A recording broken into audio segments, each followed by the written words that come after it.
when our opportunity is won, we will call the API and send all the information about that opportunity to the API. And for that, we will use the HTTP integration. So we have also our rule. The trigger is opportunity when the opportunity is won. We have HTTP settings. So here is a URL. So this URL is our webhook. This is a webhook, sorry. Our webhook where we are sending the JSON file.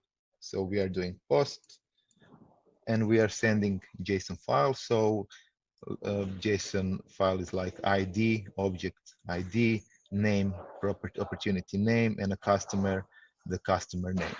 And that's something that we are sending to our webhook. And as our opportunity has already been won, and this is our opportunity that is won because our offer is accepted. Now, what we can see is that in that time we got new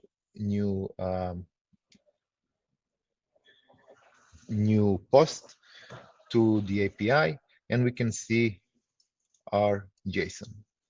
In this way, we can send all the different information to different APIs.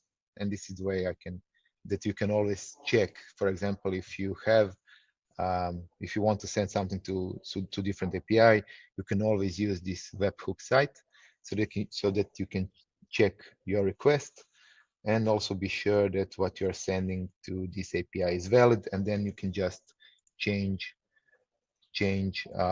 your URL, or you can just copy that